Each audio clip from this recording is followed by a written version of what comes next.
Well, that's going to drive me crazy. That skylight isn't parallel to the roof. That'll bug me because I said that I went up into the office and lined those two skylights up with the old openings. The new skylights are different and slightly smaller with the trims, so the sheetrock, when they sheetrocked before, it went up into a groove in the old skylights. Well, that didn't work for these, so I'm gonna have to add some trim up there. But seeing that this is the more visual aspect, I thought it would be better. That one, the second one, isn't so obvious that it's out a bit, but that one is close. You can see it's about a ½ inch out. Anyway, I wouldn't have minded it being out of whack in the office because no one ever goes up there and sees there, whereas this, everyone parks right here and we'll look at that. So anyway, they were waiting on the two big skylights. There's a skylight under that gray tarp there. It's covered over because, yeah, we had to replace the roof. The roof has needed to be replaced for 2 years. The main house was leaking.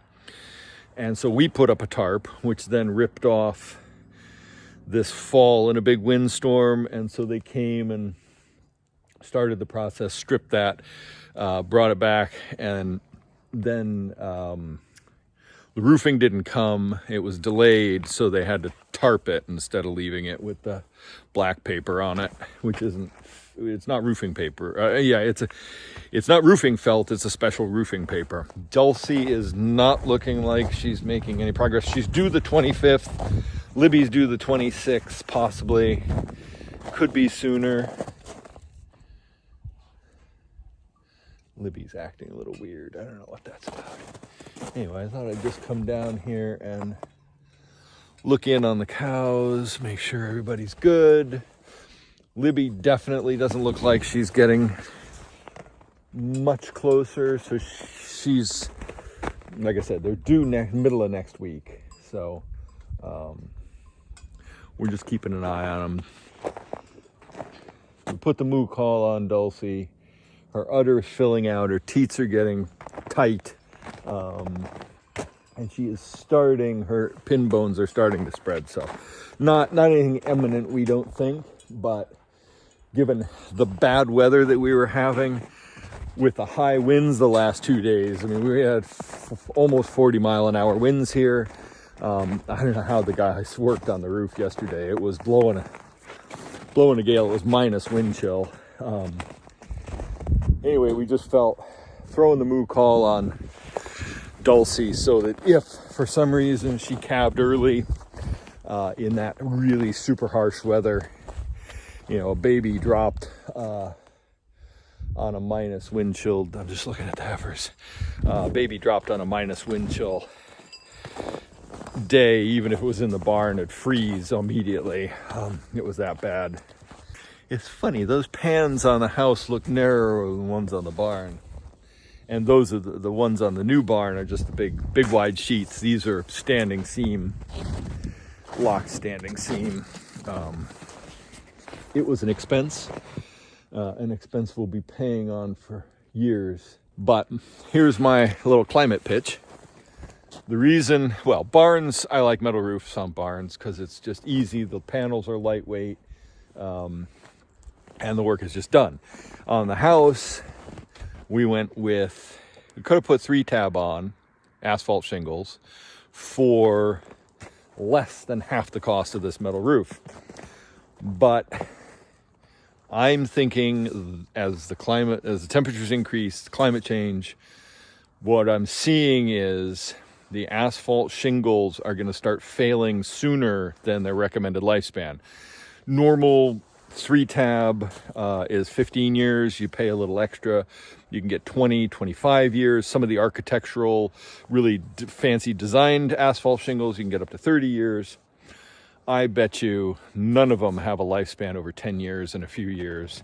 So I don't want to go to the waste and the expense of roofing the house with 3-tab at whatever, 15, 20 years, and then have to redo it in 8 or 10 years because it got too hot, started getting soft. As soon as really what protects those shingles, the asphalt shingles, is the grit that's adhered to them.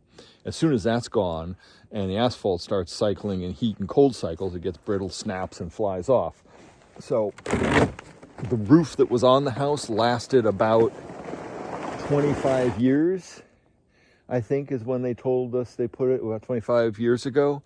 So it was due for an exchange, but you see the shingles on, maybe you can't, the shingles on the sunroom were put on at the same time, and they're still in pretty good shape because they don't get the southern sun, and the shingles on the back of the house were okay shape.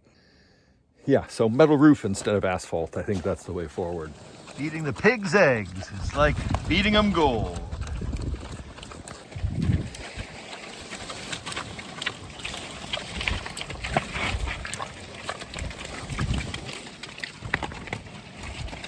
It's Saturday, the 22nd of February.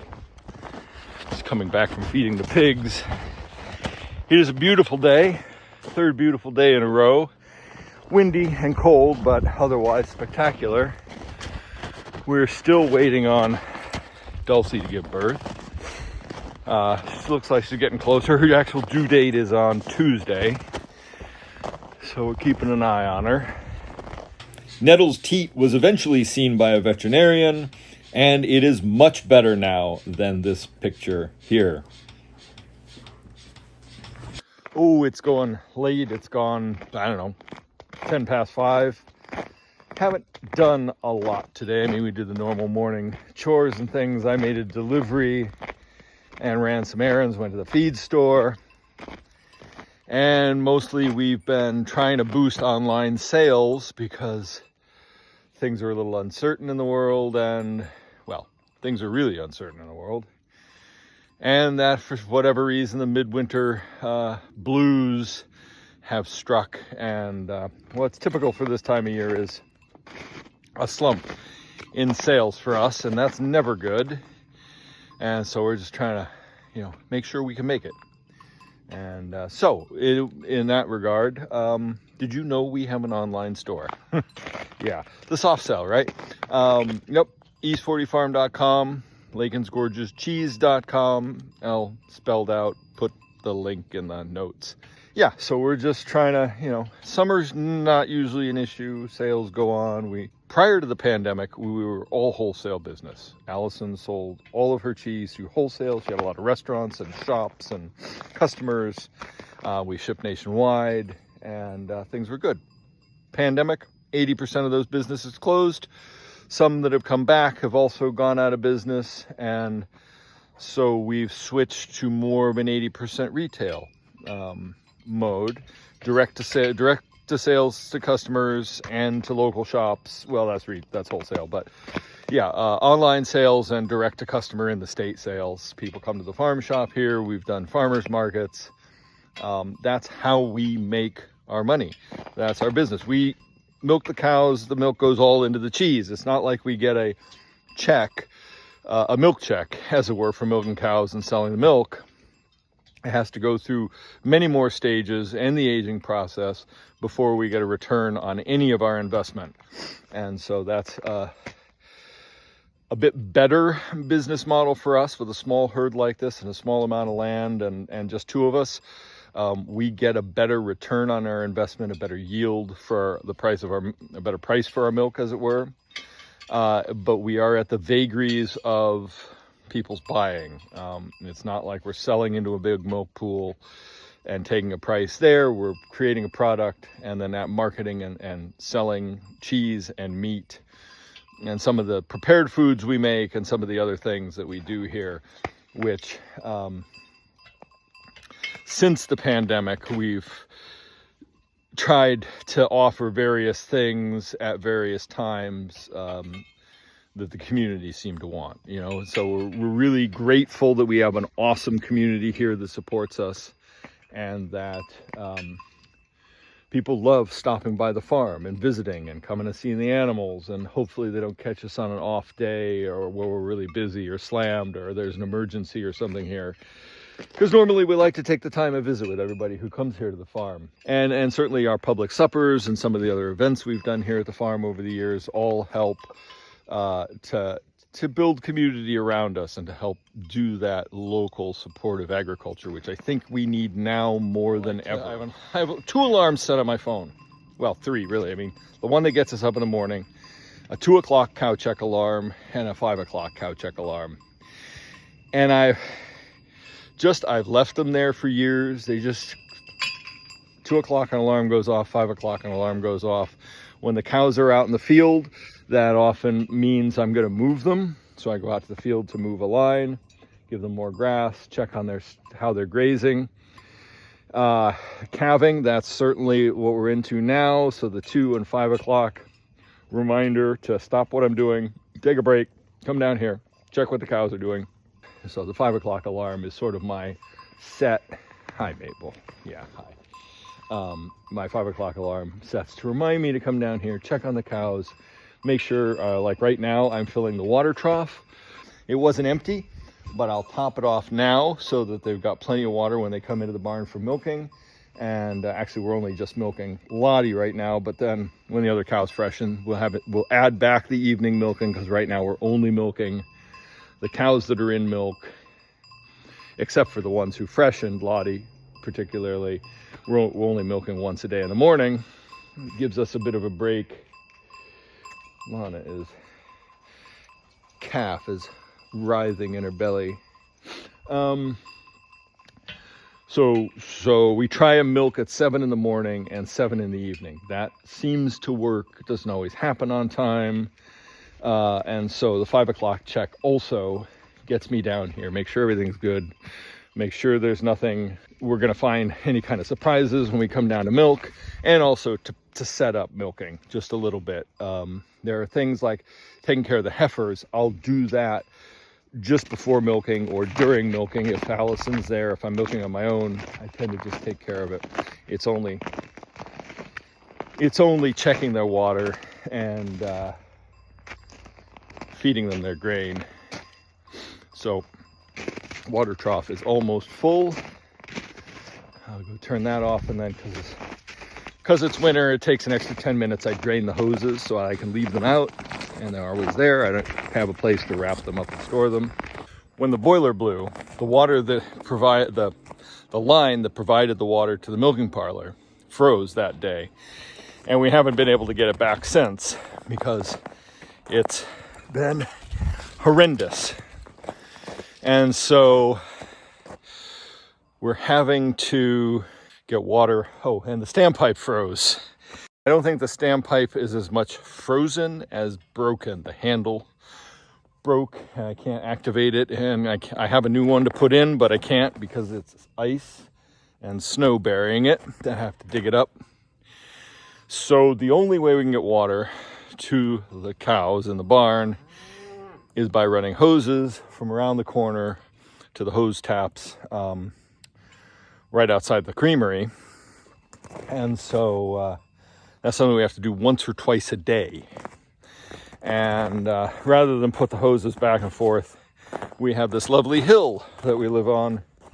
And so I just stretch the hoses out after each filling of the trough and let the water drain out of them. Occasionally one has been frozen when I've gone to use it, in which case I just coil it up in a grain tub, run a bit of water over it, and it thaws out fast enough. But if you get a good slope on it and then get it straight, they drain really well. Just after milking. And I wonder about taking that off or so it doesn't accidentally burst the... No, because I want to know. I want to know if it works. Yeah. We haven't had a successful moo call in a while. So let's make sure that it works. Dulcie was showing a lot of mucus this morning and now starting to show the birth sac coming out. So put her in the pen. Cassie's see you in a week. Cassie might have a friend by the end of the day. You'll definitely have a friend by the end of the day. Look at these red eyelashes. Oh my god, you're adorable. Hi. We're down checking on Dulcie, who it's, I don't know, 8 o'clock at night. We just finished milking Lottie. We thought she would have given birth by now. All the signs were there, and yet here we are. No calf. Well, it's quite early. I don't know, 5:30, something like that. Down here checking Dulcie and Libby, because last night when I did the night check, Libby looked like she was possibly getting ready to give birth. Dulcie hasn't progressed at all. Don't know what's going on. We hope we haven't made a mistake. Yesterday, the fluid sac, a little bulb of it, video had started to appear. Usually it's, 6 to 24 hours. That's the window from when that appears. So apparently it wasn't the 6-hour window. Maybe it was more the 24-hour window, which I put it this morning. So I checked on our lot yesterday and Libby, and made the decision at 11 o'clock last night that didn't look like they were going to do anything. And we have the moo call on the tail of Dulcie, so hopefully it will alert us. So I didn't get up in the middle of the night, and that was okay because there are no calves this morning. That's good. It is another day, the third day without roofers here. Today was warmer, but it was overcast, and so a little damp and chilly, but they missed 2 beautiful days. Now I understand they have the flu, possibly, or is that just an excuse? Because they didn't have flu 2 days ago when they didn't come. And so I'm coming up here because there's a section of the roof right there that is not done. And we're getting rain tomorrow. And I'm not sure they're gonna be here in time. They put this pan on and they didn't finish the job. Took them a couple hours to put that one piece on. And I'm just gonna get up here and look at what I'm looking at there to make sure there isn't a gap through. This is exactly where, let's see, this is our bedroom right here. And that's the corner of the bedroom in the L. And there's a lot of storage right in here. So I want to make sure that our paperwork doesn't get wet. So I'm gonna hop up in there and see what I can see. So there is a piece of ice and water shield right there that's forming a dam. I hope they get here tomorrow because I really wouldn't want to test that. It's an awkward roof situation where one roof ties in just that short section, and then they added a dormer on at some point, which makes the upstairs a lot more usable. Well, I'm down here checking on Dulcie and no progress, neither with Libby. So either tonight or tomorrow when Dulcie is actually due. The moo call just alerted us and said it was time to take a 4-hour break. I'm gonna leave it on her. I don't want it to be off when in the next 4 hours, really, because I'm busy and I won't have eyes on her. So it's getting that close. Now Libby is also looking like she's right there. She's due within a day. But Libby's dropped. So, and last time they gave birth on the same day. They've been very close cows since they were calves. They were born within a month of each other, I think. Call has gone off. I was just coming down here to milk Lottie. So we're gonna see a lot of cows in the barn. See if it actually means anything for Dulcie. Yeah, I think that's Dulcie mooing.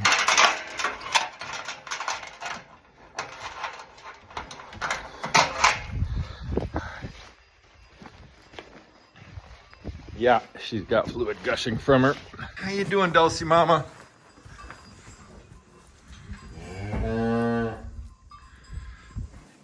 Got a baby coming? I see a pair of a hoof.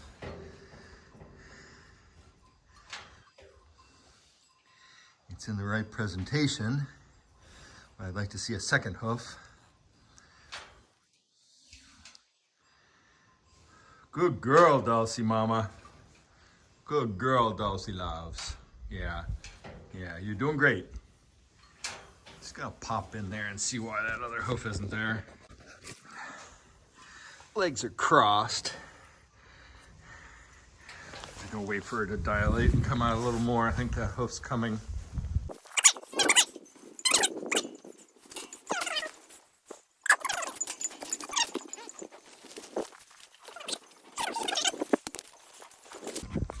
All right, little Moo's just kind of hanging out here.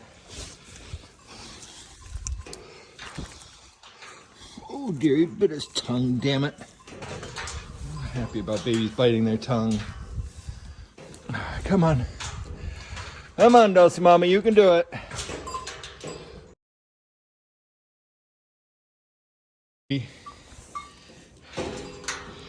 One little Moo. Angus. Come on, Nicky baby.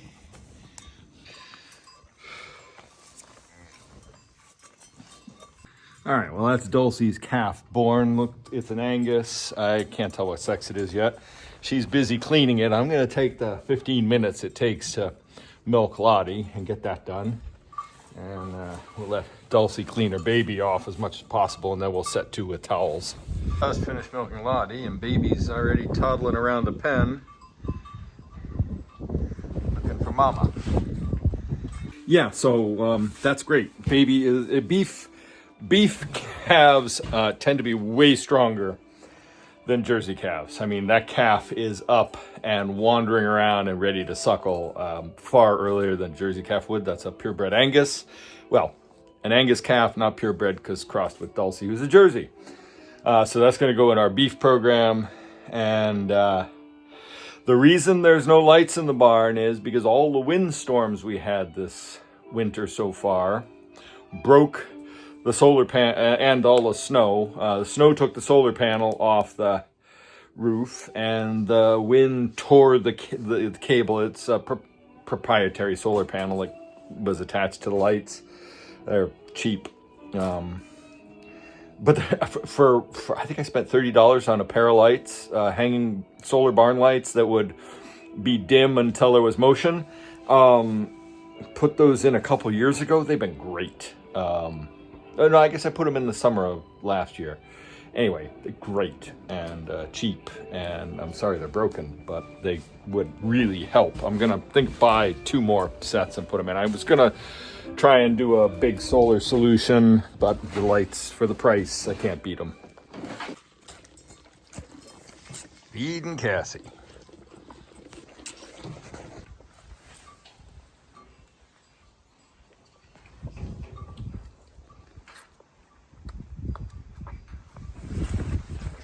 Good boy.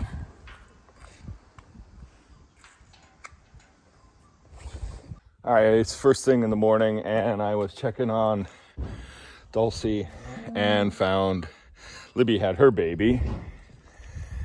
Thankfully, it's warm out. The moo call alert has come off her tail in labor, but didn't alert us.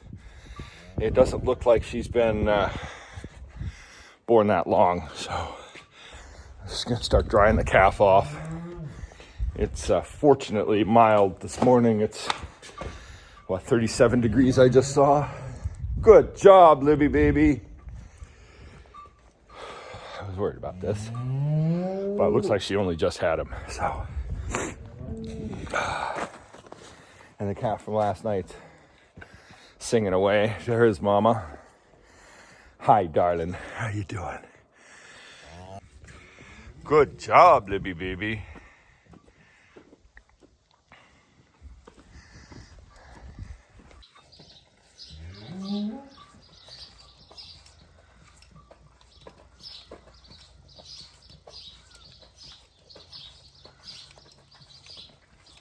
It is slightly amazing that Dulcie, outside the gate, and Libby here, were born a month apart from our 2 lead cows back then. And they were born in the summer. They were penned under the barn together in the winter. they wouldn't be what you would call friends. But this last two births last year, they gave birth on the same day, not intentionally. And this year they gave birth within 12 hours of each other. There is a bond there, I believe. Always good to give a cow a bucket of warm water to drink post-birth. It just seems to really perk them up. Last night, I gave Dulcie a bucket with electrolytes in it just because it seemed like she was in labor for a long time and she's a little bit more frail. Libby here's a beast. We call her the Auroch. So, so I didn't think electrolytes were necessary so much.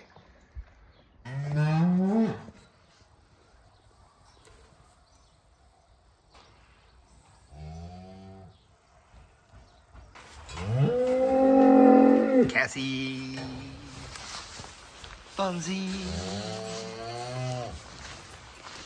Aurora. Tuck themselves in the little ICB tote huts that I made them. Nice and cozy.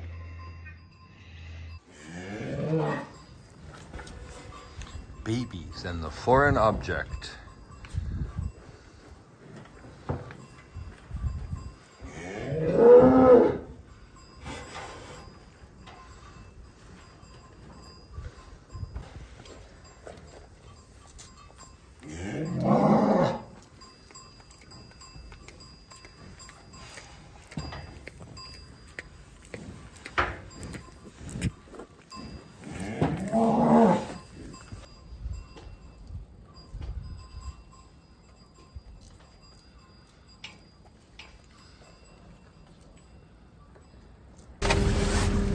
I am down here moving the hay pile that was in the feed ring, and because it was starting to smell a little musty. Look at the steam rising off of it. Truly fermenting. So it was my plan this morning all along to put the cows in the barn and get this musty hay out of here. This is old silage that from the marsh bales that they weren't eating. And I knew it was warm, and I didn't realize it was going to be this hot. It was musty the other day when I grabbed an armful for bedding the calves, and I realized this needed to be cleaned out. The marsh bales had enough. This is all the dead stuff that they wouldn't eat, and I'm just shoving it off out of the way for now because I got the forks on to move a bale, and this whole area needs massively cleaned up. And until the snow's gone, I can't easily get up and down the hill to the next tier where we store compost and manure and stuff. So I'm just gonna use the forks to shove this out of the way for now.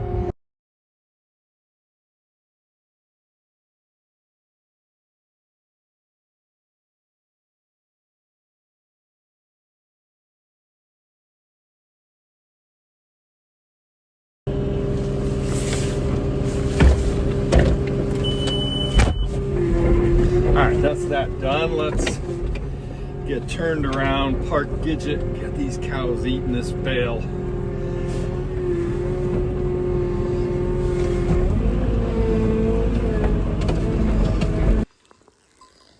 Alright, I seem to be happy with that. It smells great, but this light color, and you can see the amount of leaves, and the brown is dead matter. That's not nutritious, so that's a lower quality bale than this. This was good. Again, great, smells like grass, great smelling sweet silage of second cut from a much shorter field than that, but a much higher quality field. So. Allison has started a movement, which we'll share. And while this isn't a political channel, I did host a podcast, the Gastrocast, which is probably obliterated from the internet by now. Hosted that for almost 6 years, and it was on food farming and the politics of what we eat. And so, while food is a human right, agriculture and foods should be non-political, but they are. And in that case, they should be bipartisan. Look, we all need to eat 3 times a day, preferably. And everybody needs to eat if they're going to live and thrive. And these calves have to eat. So I'm going to feed them now, heifers, the next generation. And keeping these guys on a high plane of nutrition means they're going to be better health for them, better for what they're bred for, producing lots of lovely Jersey milk. And it's going to be more sustainable and better off because higher performing cows are more efficient and less impactful on resources. So that's why we feed them, and that's why kids should be fed, and that's why people who labor should be fed, and everybody should be fed. So yeah, you're going to get a dose of politics on this channel, whether we like it or not. It's being thrust down on us from on high. So yeah, stay tuned for more. Oh look, here comes rebel cheesemaker Allison Lakin, founder of the Mooovement. Farm to pantry. If you're a food producer and can sell a gift certificate, accept the turn it into a donation of your product to your local food pantry. But coordinate it with them first before you start doing it, because there is a little bit of effort involved. But let's make this happen. Farm to pantry movement. So the genesis of Allison's great movement is, if you can sell a gift card and you're a farmer and you have a food pantry that you can work with, promote a twofold win-win situation. Promote people buying gift cards for other people for the food pantry to spend at your farm. The farmer gets the money, the food pantry gets the food. So it's both a way of donating to help the food pantry and donating to help save local small farms. Because if the farms aren't active now, they may not be active when we need them. So help support local farms, help support local food pantries. Food to pantry. So the rough idea is, over the next couple months, as winter is still in full effect here in the Northern Hemisphere, and as spring gets rolling, you buy a gift card to a farm. The farmer then has the cash, the capital, to survive the rough end of winter this year, and to help make plans going forward to the spring and summer, and for any shortfall that the USDA grants that they may have not gotten now have caused. So you buy a gift card that supports the farmer. Then as the farmer has crops ready, or meat, or in our case cheese available, we will donate the value of the gift card in product to the local food banks. And that we reached out to food banks and asked them to make sure that they would be able to deal with that. And then we can spend that money with the food bank, or the food bank can let us know, hey, we're going to send some people your way. They're going to get meat and cheese, and we'll tell them what value they can buy that week. And then we can dole that out as we have product available. So it's not a big hit on us, and it's not us trying to shift expired product or having to throw product away in the case of cheeses that are unsold. We can manage our product and roll it out so that it's always fresh, always the best quality, always available, and that goes to whoever. And the frozen meat, that's obvious, but that is a way, it's sort of a CSA, but different. It's charitable giving on both regards. And we can then use the money now when we need it, and then provide product later on as we can dole it out. And it's we've been at this for 4 days now, and it's going well. We've raised some money for us and for the local food bank. I think we're about $1,000 now, and that helps support local farms and local food banks.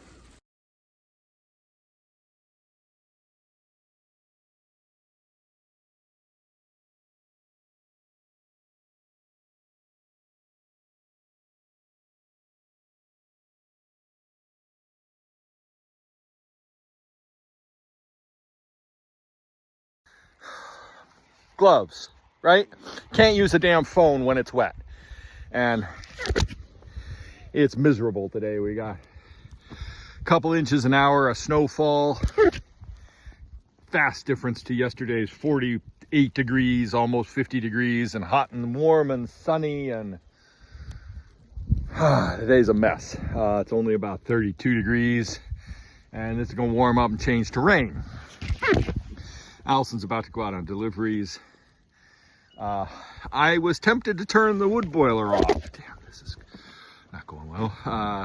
Past couple days it's been too warm in the creamery.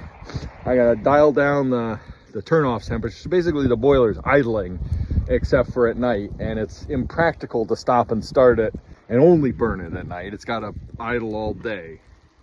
That's where hot water storage on a wood boiler system like that would be beneficial, because then I heat the water up and I wouldn't have to run the boiler. It would just use that hot water storage as a battery. But so I'm out here coming up with a couple days worth of firewood. It's getting close to the end of burning season, and I sure would be grateful to see the end of it, because a lot of things I could do today rather than stand out here in the snow and process firewood. I'm burning slab wood. Other than a bit of snow on it, it's all dry and seasoned. It burns really well and lasts all night in the boiler, but just endless processing of it.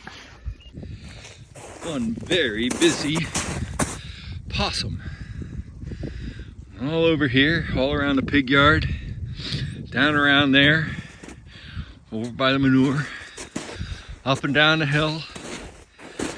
Go awesome possum.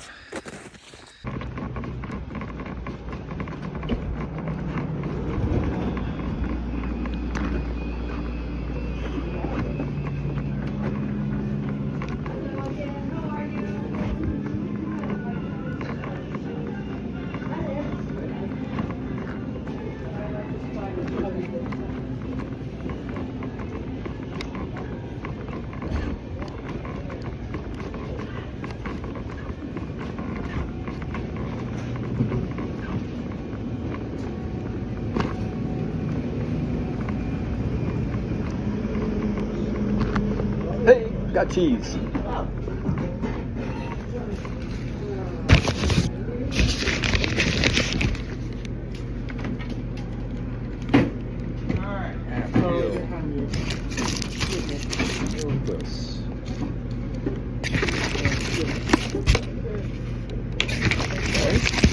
Six medallions.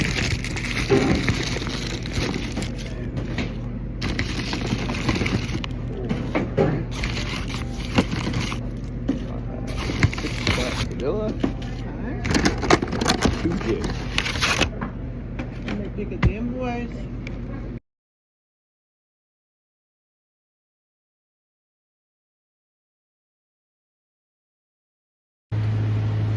In the walk-in at the Press Hotel. There's the cheese right there.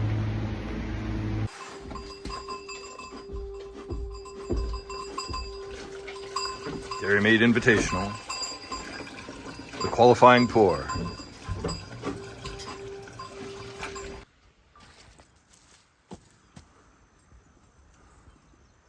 Wonder what it is.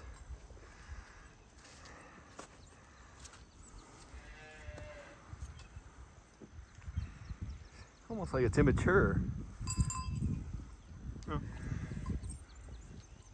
Oh, damn it. so pretty. Yeah.